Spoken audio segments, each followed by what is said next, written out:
The following is a production of DallasCowboys.com and the Dallas Cowboys Football Club. How about them Cowboys? Yeah! Go Cowboys! This is Talkin Cowboys.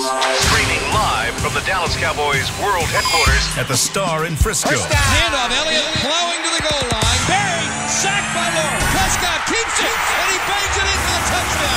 And now, your hosts, Isaiah Stanback, Patrick Walker, Rob Phillips, and Kyle Yeomans.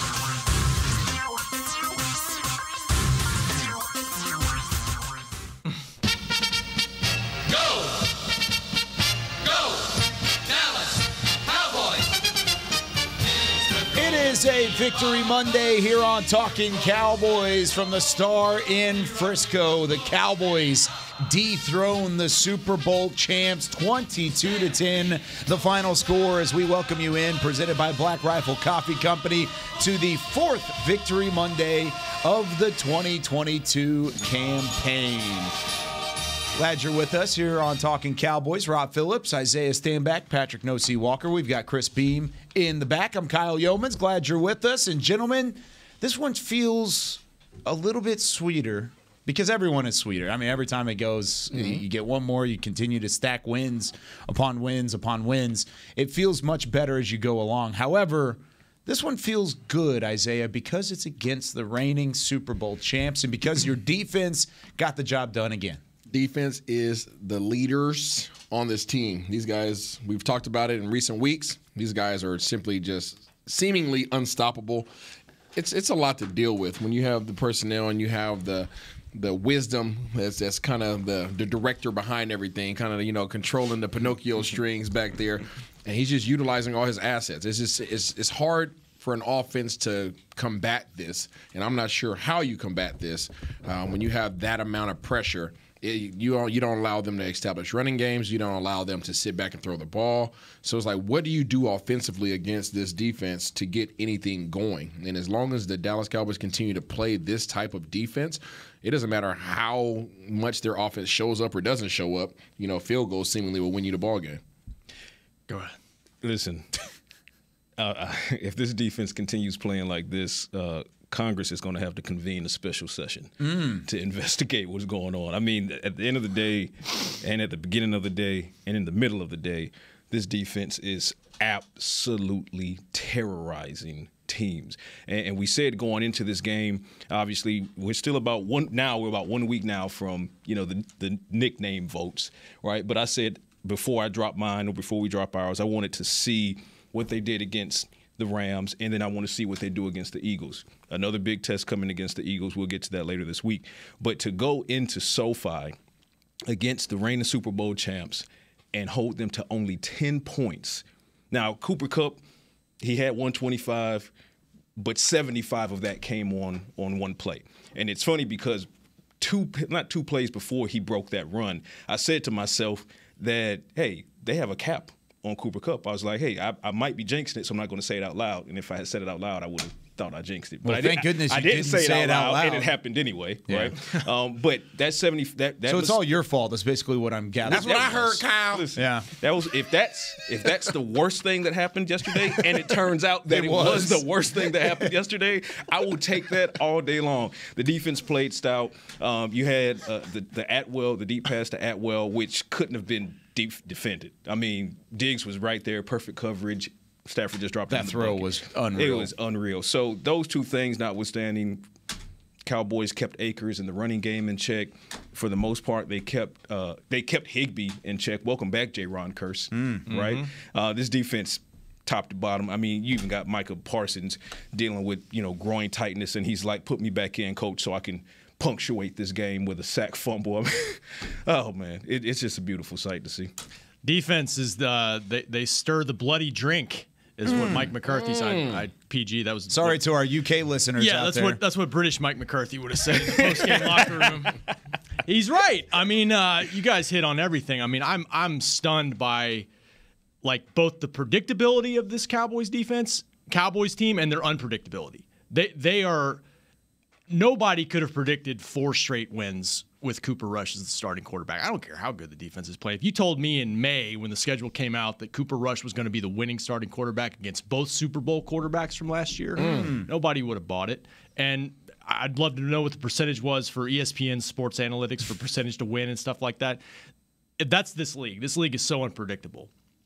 But what's predictable about this team is what the defense does every single week so far for 5 weeks. They have not allowed any of their opponents to reach 20 points. The first time that a Dallas defense has done that since 1972, and that's in a different era, by the way. I mean, there was no Cooper Kupp and Sean McVay style offenses to defend back then. 72 was the last time 5 or less touchdowns in 5 games to start the season. So 1 touchdown a game. Offensive lines, they faced some that have struggled, no doubt. They've been some favorable matchups, but I think this defense is for real. I think we all do. And if you're not buying it yet, great news. Sunday Night Football. Best team in the league. They're playing based on record who has a great offensive line, by the way. So we'll find out real quick, once again, with the biggest test of the season to date, whether it's for real. And I think it is. Wait. And that's the thing about this matchup. And this whole week, we're going to preview it because I feel like a lot of people are already looking ahead. They put this one in the rearview mirror. Cool, you just beat the Super Bowl champs. Great. All right, fun. Well, we've got some tests on the horizon. It's your rival. Buddy. It's a Sunday Night Football game. It's to this point in the season, find me a more high-profile game. There hasn't been. Everybody and their mama's going to be watching this game. No way that there's a more high-profile game at this point in the year than the Cowboys and Eagles coming up on Sunday Night Football. But it is something to be said because, like you said, even if you would have told me that Dak Prescott would have gone 4-1 through the first 5 weeks of the season prior to the season starting, I don't know if I would have believed you. I really wouldn't, because you had the Bengals, you had the Rams, you had the Buccaneers. You might have won 2 or 3 games through there, maybe 4, possibly, but not in the way that they have done it.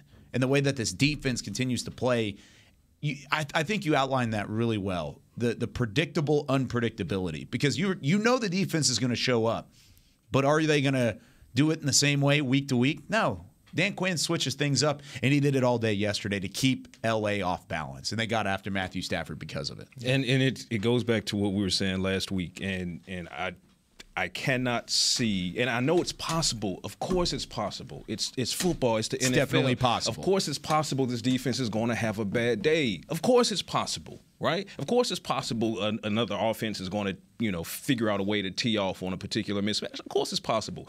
But expecting it? No, I no longer expect that that's going to happen. I expect week in to week out that Dan Quinn and this defense, regardless of what adjustments need to be made, whomever is on the field is going to get the job done. And then the only question becomes weekly, until Dak gets back, and then we see prime Dak back, because we're not going to see prime Dak initially. Might take a game or two.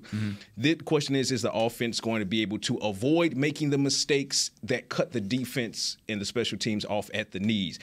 And they continue to escape those mistakes, be it with the leprechaun on Cooper Rush's shoulder, as Rob Phillips so eloquently put it, or whatever other means. The fact is the defense is going to continue to win you games as long as you don't even have to match serve. All you got to do is just don't mess it up if you're the offense. Just don't screw it up. 20 sacks through the first 5 games, first time since 1987, since a guy, you might have heard of him, Tom Landry, was the coach. He was pretty good. Cowboys. Yeah, so he's a good coach. They were off to a start. And Mickey pointed out to me on the plane on the ride home, you might have to go further back than that, just because 87 was the strike year, which was kind of a different year, obviously a throwaway type year. So I had to go back further than that. But yeah, I mean, you can go down the list of the stats and you're like, holy cow. They're right there with San Francisco and Buffalo right now so far as the best defenses in the league. I mean, no doubt about it. You've got teams up there with 1 loss. There are 4 teams with 1 loss or less in the NFC right now. It's the Cowboys, the Eagles, the Giants, who you've beaten already, which is really interesting, and then the Minnesota Vikings, who you'll see later in the year. On the other side, for the AFC, there's only 1 team, and that's the Buffalo Bills. So you're in the conversation right now, at least record-wise, as a top 5 team in the NFL. I'm not saying that's the case. I'm not saying putting expectations on it just yet, but that's where you are, factual, that's there. Are they showing that they could be that when they're fully healthy, though?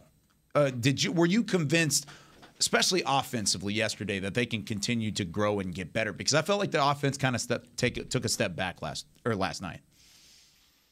You put it in that context. I mean, I think about the best teams in the league. I'm going to throw Buffalo in there right off the bat. So because Buffalo's defense has proven to you for the last few years, much like the Dallas Cowboys defense has, that they're real and they're not to be played with. Okay, Leslie Frazier's doing an amazing job. Obviously, out there as a defensive coordinator, he has a lot of really good defensive backs. They're stronger. I mean, they're strong. You know, they're strong on defense. Offensively, they're lights out. Yeah, their bad day is better than Dallas's great day, seemingly right now. Yeah. So that is a team that you put them in that category. Now, obviously, Dallas has knocked off last year's two defending Super Bowl appearing teams, but I don't think there's no argument that those teams don't look like anything resembling of what they look like. They're last both year. 2-2. They're 2-3 now. They're not because they both lost this week. So I mean, the reality is, it is still. Statement still stands true. You beat Cincinnati. You beat the Rams. Awesome. The team that I would say that is showing up like you expect them to show up, and they're not even being that great right now, is Tampa. Tampa is still up and down right now. But that's the one true test that I guess you could say that you've had this year of a solid team that's playing like a solid team, and they're still wavering. This is the big game coming up. You know, like this game last night, we were in the studio watching it. It's like, okay, yeah, you beat the Rams. Like, they're, you know, like you expected the defense to do that. Their offensive line, you coming into it, you know the Rams' offensive line was pretty much close to compost as well, and they showed it, right? I mean, they pretty much got disrespected yesterday. You pretty much put a cap on Cooper Kupp, aside from the one time that Trayvon Diggs went back to last year. Trayvon and started taking risk versus man coverage. He has to just understand the coverage, understand where your help is to be able to take calculated risk. But for the most part, they shut him down. It's an offense, though, like you mentioned, Kyle. This offense is not putting out right now. And yesterday, they only got down to the red zone twice. They were 0 for 2 in the red zone. Got down there twice, didn't do anything, relied on field goals. They ran the ball effectively, right? Obviously, a lot of that came from Tony Pollard. I mean, just like we're saying, hey, Cooper Kupp had a good game, but most of it came off of one run. Well, Dallas had a good running game, but most of it came from Tony Pollard on the one run as well. So you have to look at it objectively and understand that this offense is struggling. And what I've been saying for the past few weeks is, hey, what happens when your defense just shows up like any other defense in the league? Because they're entitled to that. And they have the game that Patrick's talking about. You're not even a bad game, right? Just what if they just show up just and they just play game. Just a normal defensive game, and your offense is putting out like this, and everybody's talking about, oh, you know, when Dak gets back, it's going to be even crazier. We had a healthy Dak week 1, and the offense didn't do much of nothing. So I understand the anticipation. I understand what everybody's hoping for, but the reality is, consistently, whether it's Dak or whether it's Cooper Rush, this offense has not clicked not one time yet this year. I'll say this to one thing that you pointed out. You said, okay, well, yeah, they beat the Rams. I'm going to turn the dial the other way on this one. Because going into this game, we said definitively this was the biggest test for the Cowboys thus far, and Cooper Rush specifically. Now, I'll say this. As far as individual assessment, Cooper Rush didn't pass that test. He didn't fail it because it's a great point. The leprechaun was on the shoulder. He didn't fail the test, but he didn't pass the test either. You're talking about 102 yards, 10 for 16 passing, no interceptions, so he didn't fail. No fumbles, so he didn't fail. No touchdowns, so he didn't pass. So C, right? No C.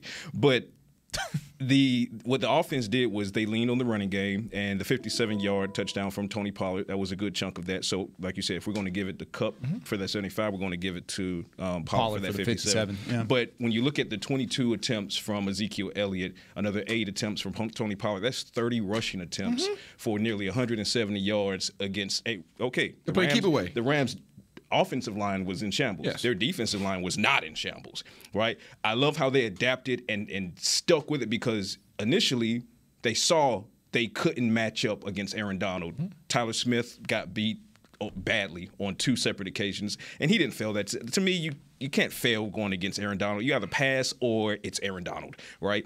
So, but what the Cowboys did after that second sack, you saw Donald didn't get another sack the remainder of the game. No other defensive lineman for the Rams got a sack in that game. The only other sack came from Jalen Ramsey on, Tony Pollard missed that assignment in the backfield. But the offense did exactly enough to not fail. My point being, we can't say it was the biggest test thus far going in, and then they win as a team, and then we say, oh, well, they did beat the Rams. Okay, well, yeah, it's Rams. We said, I know going back to at least my comments in particular, we said that it's going to be the biggest test in terms of dominant players.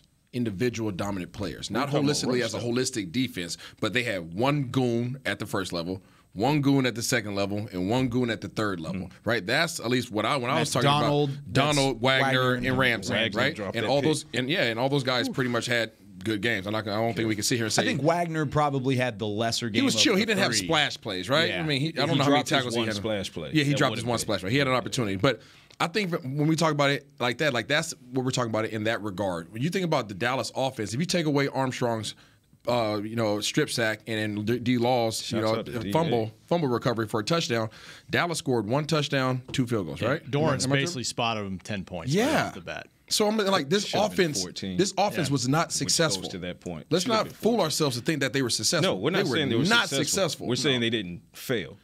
And that's not going to be enough. No. That's what I'm saying. We've been leaning on they're not failing. They're not failing. The week before and this past week, 2 interceptions got called back. That was about to be failed. That was going to be a fail, right? Luckily, it didn't happen this time. Why? Because they said, "Oh no, we saw what the interior pressure did to Coop last week. We're going to take the ball out of his hands. We're going to throw the ball 16 times today, and we're going to run it 30."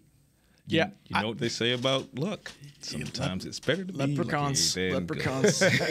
Yeah. I mean, I guess I'm the one I've kind of graded this offense on a curve with Cooper Rush. I've just constantly reminded myself, this guy's barely played in the NFL, managed the game, and that's one thing he did do well. He did not turn the ball over, and it's just enough. It's just enough. Now, I'm anticipating.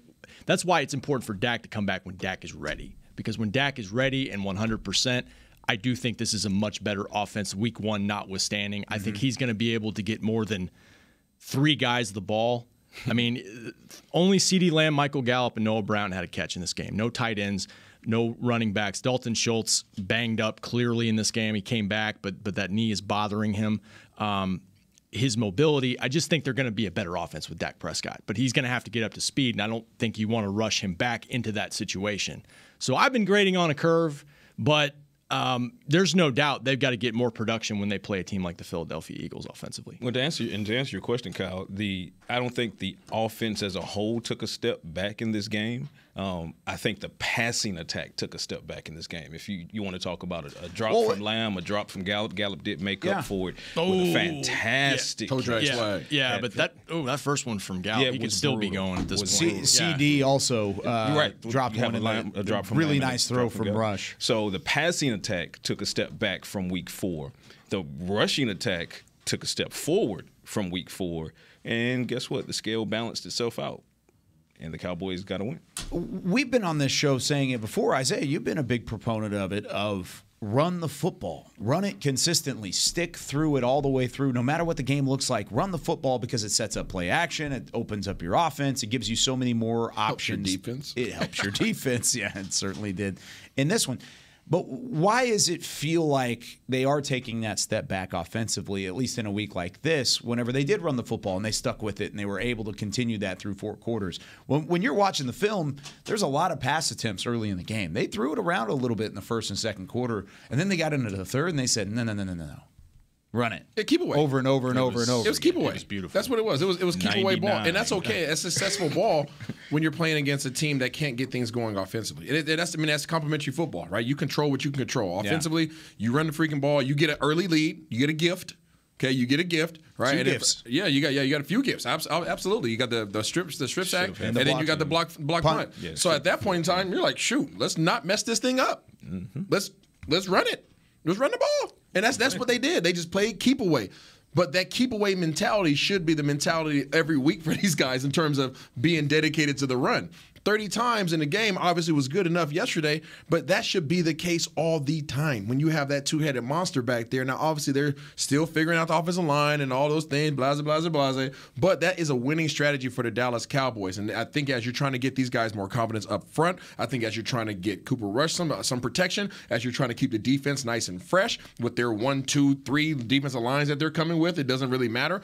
All those things play complements to successful ball. But I'm gonna keep saying it. I know people call me a hater. You call me whatever you want. It's not enough, and it's really not enough. Teams are still figuring out who the heck they are. Teams are still making the adjustments based upon their personnel from this year. You talk about really good teams from last year. They seemingly suck right now. They're not going to suck the whole year. They're not going to suck the whole. The Cincinnati's aren't going to suck the whole year. The Rams aren't going to suck the whole year. No. These teams aren't going to suck the whole year. So Dallas has the second easiest schedule in the league this year, which is awesome in terms of strength of schedule. So you take advantage of that and you knock these teams out. But there are going to be the Philadelphia Eagles that pop up on your schedule. And it's like, okay, we're going to need to score more than one touchdown. There's a couple teams like that on the schedule. Yeah, and I said it like right off the top. I mean, they have gotten some matchups on the front line where it's been nice. Like guys that are offensive lines that are young, or offensive lines that are banged up, or offensive lines that just aren't very good. That's why I think Sunday's a great test. But I still think, I think they're for real. One thing I'll say about the offense that does impress me, every time they need something from Cooper Rush in this offense, they seem to get it. 5%. Rams take a 10-9 lead. They answer. Rush with a completion and then Pollard's touchdown. Yep. My favorite drive, to Isaiah's point, it was a boring drive. Fourth quarter, 5 minutes to go, 9 plays, 35 yards, run. Kick the field goal. I don't care about – there was a debate on Twitter in the press box about that, go up 22-10. Give me the points. Go up 12 points with 5 minutes left. Choke this game away, and that's what they did. Well, and they forced that field goal initially. It's like, oh, my gosh, it doesn't put you up by more than 2 scores. But if you don't kick the field goal, a touchdown and a field goal wins it. Whereas if you kick the field goal, you need 2 touchdowns to win it. Right. You take the Mayweather approach. Take the Mayweather approach. Slow, methodical, boring to watch, but it's effective. Walk them down. Isaiah's right, and we talked about this after, I think, the Washington game. You're looking at it from a player's perspective who's going in the film room today and saying, this is not going to cut it in January because we expect to be there and we've got to be better than that. I totally get that. I just think for this particular, what they're dealing with right now offensively, I take it, and I think the best is yet to come with the $40 million man coming back if he's right. And that's why I think if you're a fan, you should be excited, notwithstanding it has to improve. And exactly. And Isaiah is correct, and I'll just expand on. Okay, we don't have to always just say he's correct. We can just he is. It is keeping us grounded here. I mean, it's right. Because he's correct in that the teams you're seeing now, as far as the struggles with Cincinnati and Los Angeles, you're not going, likely not going to see them later in the season. They'll get it figured out. Contrarily, the Eagles aren't going to be undefeated going into the back end of the season. They're going to lose several games, right? And it could start as one in week 6, Sunday. yeah. Right. Ask the Giants, right? But what I would say is the same that applies for those other teams applies to the Cowboys as well. We're talking about a team that it does have a backup quarterback. They just lost Jason Peters really before they could even unleash him. Tyler Smith is a rookie. He's playing very well, had some growing pains against Aaron Donald. Hell, there are, multi-time Pro Bowlers that have growing pains against Aaron Donald. To that point, real quickly, look at the first pass play of the entire game. That's all I'm going to say. Just look at the first pass attempt for Cooper Rush and watch Zach Martin go up against Aaron Donald. Mm-hmm. That'll change your mind on how Tyler Smith played yesterday. And there you go. My point being, the Cowboys aren't whole. They're getting more so on defense, and the defense is still dominant, even though they're not completely whole, but they're getting there. The offense is wildly not whole, especially when you're talking about the gaping position of QB1. Dak's not there yet. So the Cowboys are figuring things out as well. They're figuring out their identity as well, and they won't truly know their identity until Dak comes back and they get that rolling. But I do find it interesting that from a science standpoint, the Cowboys finished yesterday's game with exactly 30 carries between Pollard and Zeke. Not 2 weeks ago, McCarthy said he wants to see 30 carries. Yeah. He said that's what he said 30 touches. Yes, science. So there you go. He's in Kellen's ear, and Kellen is listening. Yeah, he is. Let's take a break. When we come back, should Cooper Rush be the starter for the rest of the season? No, I'm just kidding. That's not what we're talking about next. I'm messing with you. I want to talk about the offensive line moving forward. I just wanted to get Isaiah. The answer is no. 1 second. That's what we're going to talk about. Offensive line, Tyler Smith. But Conor McGovern may have had his best game as a pro yesterday. I'll tell you why when we come back with more Talkin Cowboys. When you build, you start with the foundation. And home ownership is a foundation of a stable future. The Bank of America Community Home Ownership Commitment has helped over 34,000 people lay the groundwork so far, with up to $10,000 towards your down payment or 3% of the purchase price, whichever is less. The satisfaction of owning your own place can become a reality. Visit bankofamerica.com/homeowner to learn more. What would you like the power to do? Bank of America N.A. Equal Housing Lender. Credit and collateral is subject to approval. Restrictions apply. This is not a commitment to lend. This week! Did you get to work on time? Yeah, but I just realized it's Sunday. Little Sweet says head on home. Dr. Pepper's on its way. So sweet, unique. Baby, there's nothing better. I bet you've probably done something that deserves a Dr. Pepper. Did you invest your nest egg in an NFT? Yeah, and I don't even know what that is. It's a non-fungible token. Everyone's done something that deserves a Dr. Pepper. Todd thought it would be secure to jog in the cheetah savanna. Todd believed the big cat repellent he bought online was reliable. And now, Todd is trying to be faster than this cheetah that can run 80 miles per hour. But the good news is, Todd has AT&T 5G that is fast, reliable, and secure. And he learned the best thing to do is stop running and toss her the backpack with the beef stew. AT&T 5G. Fast, reliable, secure. It's not complicated. 5G requires compatible plan and device. 5G may not be available in your area. See att.com/5G for you for details. Are you ready to take coffee off your grocery list forever? Black Rifle Coffee Club is here to help. As a coffee club member, you'll get your favorite coffees roasted, packaged, and shipped to your door free of charge on your preferred schedule. Set it, forget it, and never run low on coffee again. Members also get exclusive deals on coffee, products, and discounts from partner brands. Ease your mind and let Black Rifle worry about your coffee supply. Go to blackriflecoffee.com to join the coffee club today. To Talkin Cowboys. Now, this is your type of read here, Isaiah. Stand back. Mark your calendar, my friend. Mark it. For the fall sip and stroll in the Star District coming up on Wednesday, October 12th, 6 through 9 p.m., you can enjoy sips from over a dozen participating restaurants and shops while enjoying some live music, some exclusive promotions, a limited edition tasting glass, and a whole lot more. Get your tickets. $15 is all it takes. Yeah, $15 at thestardistrict.com. Pumpkin Spice Day? Pumpkin spice. It's going to be a pumpkin spice That's day totally for you? pumpkin spice. Yes, absolutely. Absolutely. I'll go. I've never had a pumpkin spice drink. Kyle, Nor it's have good. I. Lives for it. Nor have I. It's actually really good. I'm totally basic in that regard. Sounds like more Give of me a the Barry face. Church thing. Yep. Oh, Barry likes it too? Barry loves it. Barry likes Bougie. wines Bougie and Barry. stuff. He's like he has Bougie a wine. Barry, I think man. he has a wine. Not anymore. He got out of there. He got out of it. Yeah. Oh. He said, I Barry. sold that thing fast and got out of there. But yeah, he had a share he's in like a bougie wine like that. company. Really, that's actually a cool event. I may actually. When is that? May October do that. 12th? That's like 2 days from now. I'm Yeah. totally going to go. You know what I forgot to bring in here today? The hot chip challenge. I was going to surprise you guys with it today. Oh, you were trying to set us up. Why would you do that? Because we're brothers. We need to save that for a day that you can. That sounds like a Friday. That sounds like a bye week. Oh, Friday, 100%. huh? A Friday or a Chest bye Friday? week. Yeah, I'll watch you guys take do a it. bite of. You got to take a bite of the chip and then say it with your chest. Or do it right before we walk into the haunted house. Right before we walk into the haunted house. That'd be Ejectocito. Second segment here of Talking Cowboys presented by Black Rifle Coffee Company. Conor Mcgovern yesterday, and going back to the point that I was making with Aaron Donald. Aaron Donald's going to get his fill. And he certainly did yesterday. 2 sacks.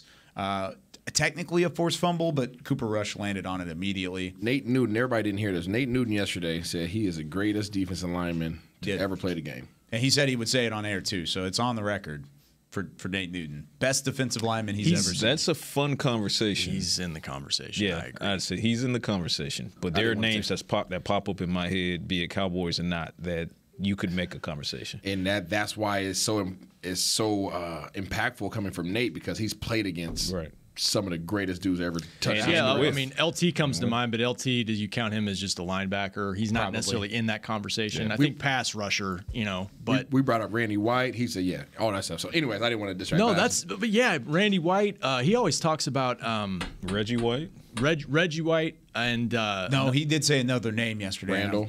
Yes. Yeah, Randall. Another Eagles rusher that I'm blanking on that he would just always. He said there was make another fits. gentleman that I guess passed away or something like that. He said had he kept playing, he would have been Keith Russell, maybe, is that his name? I can't remember. I don't want to distract. It'd be a great conversation to have. I tell you that much. But to that point, Conor McGovern did a heck of a job. He really did. And the first passing play of the ball game, Zach Martin went one-on-one, mano-a-mano against Aaron Donald, and he got blown up, walked backwards. Now, Martin kept his footing like a 7-time Pro Bowler would, but he was in the lap of Cooper Rush by the time that throw was made, and it was thrown into the dirt, and it was an incomplete pass.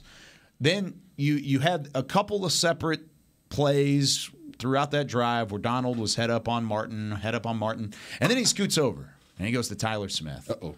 Oh, and he had his target set on the rookie, didn't he? First play, sack, boom, got in there. He ate Chris Brown style. Absolutely, give me that. So Tyler Smith had took his lumps, but he responded. Conor McGovern didn't even have a lump. He came in there and he balled out yesterday.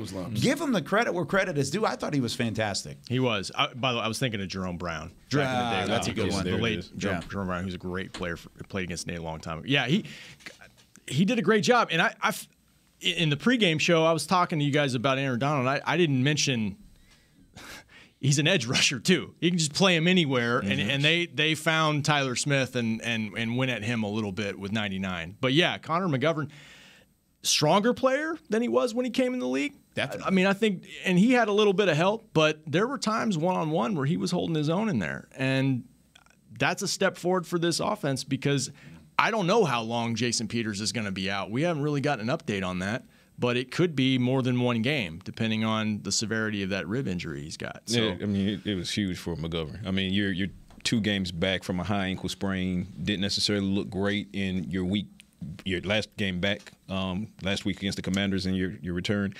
And now you're asked to go against Aaron Donald, and you're not going to have the security blanket of Jason Peters, which was one of the matchups we were interested in seeing before the Peters news came out. We said, hey, okay, let's see Peters versus Donald, et cetera, and Peters gets hurt. Chest injury last week, might miss multiple games. We should know more here this week, if not today. So Conor McGovern, it's all on you, going against the all-world talent, arguably the best NFL defender of all time. And what do? You hold your own.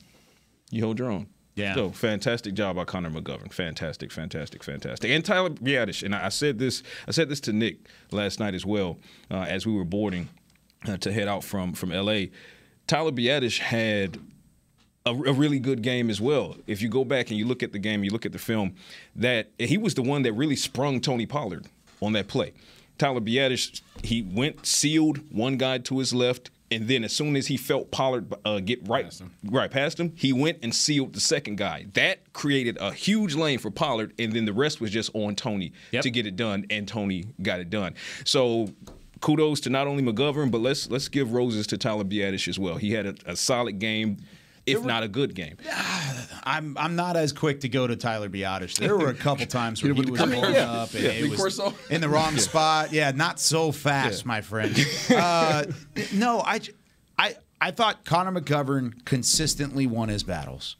Either that or it was a stalemate, and that's a win for me. And honestly, and if you're talking about the offensive line, Biadasz didn't consistently win his battles. He won one, then he lost one, then he lost one, and then he won one. And then he goes back and forth, and it's just not consistent. I'm not sold on Tyler Biadasz long term. I'm going to put that out there. All I'm saying, you're not wrong. Debo, I won. You what? I lost. You're not wrong. All I'm saying though is that Pollard touchdown run doesn't happen if Biadasz doesn't. It doesn't happen either if McGovern seals the edge, and then you get up to the second level, absolutely. And then Tony Pollard also breaks. But he ran behind Biadasz. Acceptable. It was acceptable. It was acceptable. Fair. Now, Tony Pollard, though, specifically, continues to make these big-time runs. And, I mean, I know there was a discrepancy in terms of the carries, and I'm not actually calling for equal carries because I think it's one without the other sort of deal. I mean, they both kind of marriage each other. But, Pat, when you look at Tony Pollard, his elusiveness and his explosiveness is a weapon. And you've seen that throughout the season. How does that continue to grow without necessarily putting Ezekiel Elliott in a box? Because I don't think you have to in order to have Tony Pollard featured. Well, listen, first, kudos to Pollard for having a flu game. His flu game yesterday. And it was funny. I asked him about it in the locker room. I said, hey, was this your flu game? Ear-to-ear grin. He was like, somewhat. For those that may not have known, he battled illness. He missed practice on Friday. Yeah. And he said that robbed him of a little bit of his energy levels. He got fatigued a lot quicker. But to be able to battle back and still just deliver the explosive play that the Cowboys require and expect of him on on in enemy territory was fantastic. Now, obviously, he struggled against the Commanders. That's not what you want to see from Tony Pollard. But this version of Tony Pollard is the one that the Cowboys have become accustomed to. This is the one that complements Ezekiel Elliott in fantastic fashion. This is the one that's the lightning to Ezekiel Elliott's thunder. So to your point, Kyle, I don't think it's about, let's give Pollard proportionately, more touches in comparison to Ezekiel Elliott. It's, hey, just give him more touches and kind of take what the defense is giving you. We saw not 2 weeks ago Pollard have a 100-yard game, and Ezekiel Elliott was still very much involved in that game, but it was Pollard's day.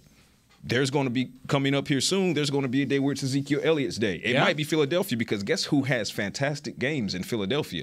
Ezekiel Elliott. So to me, as long as it's constantly working in tandem, I don't really care whose day it is, because ultimately the dub is all that matters. Do people feel as if Zeke did not have a good day? Is that the conversation? I would hope not. So, I think there's splash people plays out there. It's splash plays. Well, yeah, I think it's that. If it's not flashy, then it didn't happen. People are looking at this the wrong way. Yeah. The reason why you have this 1-2 punch facts. is because Freaky Zeke is the battering ram. If this is a SWAT team, he's the first dude up to the door. Boom, boom, boom, right? Bust the door down. And then he gets out the way, and then what? Then your boys go in there, right? They got the shields up, and they run it up in there, bam, bam, bam. Okay, you can't get in the door. That's right on unless you got the battering ram. That's right there with the Legos analogy. That's great. Right? You're not sending the second wave in there first. You need the first wave to go in there. And Nate said it again yesterday. He's a meat tenderizer. That's what his game has transformed into. You can't expect players to keep their same. I mean, Zeke was never just the most explosive guy in his career. I mean, he had explosive plays, but he was never going to run away from people. 16 he did, and that's why people keep going back to 16, hurdling guys. And how old was he? 20. Oh, okay. You know what I'm saying? So like your game adjusts, right? Yeah, and you've seen how many players come through here, and your game has to adjust. There's things that players do early in their careers that they can't continue. They can't withstand that. They can't keep putting that out. Your body starts getting older. You start taking on more hits. You start wearing down, and guess what? You don't have the juice that you once had. You don't have the strength that you once had. So guess what? So you start making other aspects of your game that much more heightened. You think about a Ray Lewis. Ray Lewis came in the league running around busting everybody in their head. Ed Reed came in there ripping and running, coming to the line of scrimmage, running out of there, and then guess what? Film study. That's my advantage now. I lost a step, so now I'm gonna elevate my mind more, so I don't have to play as fast. Right? I can make better, more strategic moves. That's where Zeke's at in his career right now. You can't have those same expectations, thinking that Zeke's gonna do Pollard things. They're a great tandem. Understand how they work together and appreciate it. And Zeke averaged 3.5 yards a carry. I want to go back and see some of that is defined short yardage situations too that he's picking up. Yep. It's the contract. People are mad about the contract and all that. They don't look at the little things he does. And Michael Gelkin from the Morning News, longest plays so far from the Cowboys this year are Tony Pollard. 45-yard catch, 46-yard run, 57-yard run. He's the home run threat. Yeah. Zeke does, and people, if you don't like Zeke, you don't want to hear about the little stuff. He does some of the little things too. If you want to quibble with Tony Pollard and maybe why he doesn't get on the field as much as maybe you want him to, look at the sack by Jalen Ramsey, where he crushed Cooper Rush, and there looked like a miscommunication where Tony blocked inside, didn't see him coming off the edge. That kind of thing. That's why Zeke is a third down back still in this league, even though if you don't like the lack of the explosive plays compared to TP. It's a combination. It's a combination of two things. And number one, I think you're hard pressed to find any player in NFL history, or more than five, I'd say, that have throughout the totality of their career never had to adjust because film didn't matter. Troy Polamalu was one guy. As he got older, he was like, I don't care what film you study. You just can't stop me. But it's also the fact that because Pollard is here, the Cowboys aren't asking Ezekiel Elliott to be that home run threat. So if they get it from Zeke, they're like, oh, great, fantastic, this is wonderful. But they're like, we have the other guy who's tasked with doing that. So left hand plus right hand equals a full complement. But I guess it goes back to your statement about the contract. Like, do people not understand what he does in the passing game? No, they don't. Like, to answer your question, they don't care. Right, to answer your question, man, put Pollard out there for a whole game and see how well your passing game goes. Totally agree. They don't. But it's not feed me 2016 Zeke hurdling guys and all that. That's jumping out of the Salvation Army kettle. Like I get it. That's what people compare it all to. He is still a valuable and part of this offense. And kudos to Ezekiel Elliott and his his level of football maturity and understanding that he's a 3-down back, and he can be a 3-down back, but he's no longer the bell cow in the system that also features Tony Pollard. He has absolutely embraced the tandem, and yet you have some fans that are simply like, oh, well, we need to get him out of here, and Pollard needs to be the feature back. For as much as Pollard delivers, the home run ball, et cetera, the dirty work that Zeke does, if you turn, I promise you, if you really watch, you ask Pollard to do the dirty work for 3 downs every single week, every single year, you're going to be disappointed. But if you keep this tandem, then you're going to be pleased. Zeke is still a guy who can turn a 1-yard run into 3. Fall forward. The bully. There's still no wasted motion for him. He does little things on tape that you're like, damn, he's moving the pile. He's still a beast in there. Bottom line, we're in the playoffs right now, right? For baseball. Okay, baseball playoffs. Go Braves. Tony Pollard is a designated hitter. Okay? That's He's a designated fair. hitter. That's fair. I asked you to do one thing. One thing. I asked you to do one job. Nobody has a problem with designated hitters until they do what? Until they don't hit. My problem right? with So Tony Pollard comes to the game. The expectation is we need a splash play out of you. That's it. That is his only job. Here's my overarching problem with fans that want one or the other. Learn how to enjoy 2 good things at the same time. You don't have to choose. Yeah. So, for example, Jerome Brown was coming back. The conversation was, oh, well, if Curse is coming back, what are we going to do with Dono, et cetera, et cetera. It's always this or that, but it doesn't have to be at certain positions. People want team until you actually have to start talking about team. Tony Pollard is really good at what Tony Pollard does. Ezekiel Elliott is really good at what Ezekiel Elliott does. Put those 2 together, and they form like Voltron. Where do you fall on this? You've been awfully quiet. Honestly, that was the best segment I think I've ever had as a host because I just kind of lofted it up and you guys took it and ran with it. I didn't need to say anything. Honestly, I turned into a fan there. I love listening to that back and forth because it is a debate. And I think it kind of falls in the middle of where you guys are saying. It has to be a tandem, back and forth. You can certainly have more of one or more of the other, but it's better when it works like it did yesterday. Really, I think if you could draw it up and you could ask everybody on the other side of the building right now what their ideal running game would look like, it would be week 5 of the NFL season against the LA Rams. That was their ideal running game, and they got to win because it helped your defense and it helped you beat the reigning Super Bowl champs. All right, when we come back, we'll have the quickest helmet sticker segment you've ever seen here on Talkin Cowboys, presented by Black Rifle Coffee Company. Todd thought it would be secure to jog in the cheetah savanna. Todd believed the big cat repellent he bought online was reliable. And now, Todd is trying to be faster than this cheetah that can run 80 miles per hour. But the good news is, Todd has AT&T 5G that is fast, reliable, and secure. And he learned the best thing to do is stop running and toss her the backpack with the beef stew. AT&T 5G. Fast, reliable, secure. It's not complicated. 5G requires compatible plan and device. 5G may not be available in your area. See att.com/5G for you for details. Black Rifle Coffee Company serves premium coffee to people who love America. When you drink Black Rifle coffee, you are directly supporting veterans, law enforcement, and first responders in your community. Black Rifle's expert roasters love coffee almost as much as Texas loves football, so it makes sense that America's Coffee partnered with America's team. Go online at blackriflecoffee.com and fuel up with the official coffee of the Dallas Cowboys. That's blackriflecoffee.com to fuel up today. Lil Sweet! Did you get to work on time? Yeah, but I just realized it's Sunday. Lil Sweet says head on home. Dr. Pepper's on its way. So sweet, unique. Baby, there's nothing better. I bet you've probably done something that deserves a Dr. Pepper. Did you invest your nest egg in an NFT? Yeah, and I don't even know what that is. It's a non-fungible token.